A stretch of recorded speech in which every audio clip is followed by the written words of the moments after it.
Iba talaga ang isang Catherine Bernardo. Iba-iba ang looks niya per episode ng Pilipinas Got Talent.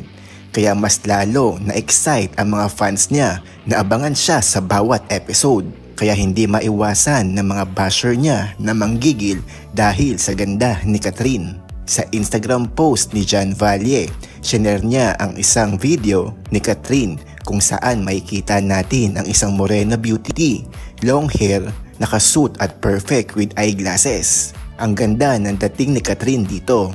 May nag-comment nga na natural beauty, pure Filipina at gandang hindi nakakasawa. At nagustuhan din ang long hair ni Catherine.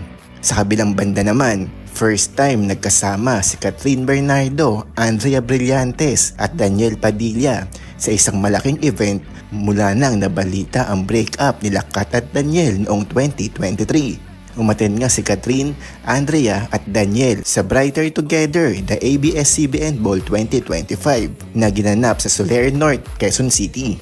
Halos magkasunod na dumating sa event si Catherine at Daniel. Unang pumasok si Catherine at ilang sandali lang ay dumating na rin si Daniel. At mas maaga naman dumating si Andrea na may suot na iconic Bulgari Serpentine necklace. At hopeful naman ang mga fans ng Katniel para makagawa ulit sila ng project na nilook forward naman ng kanilang mga fans.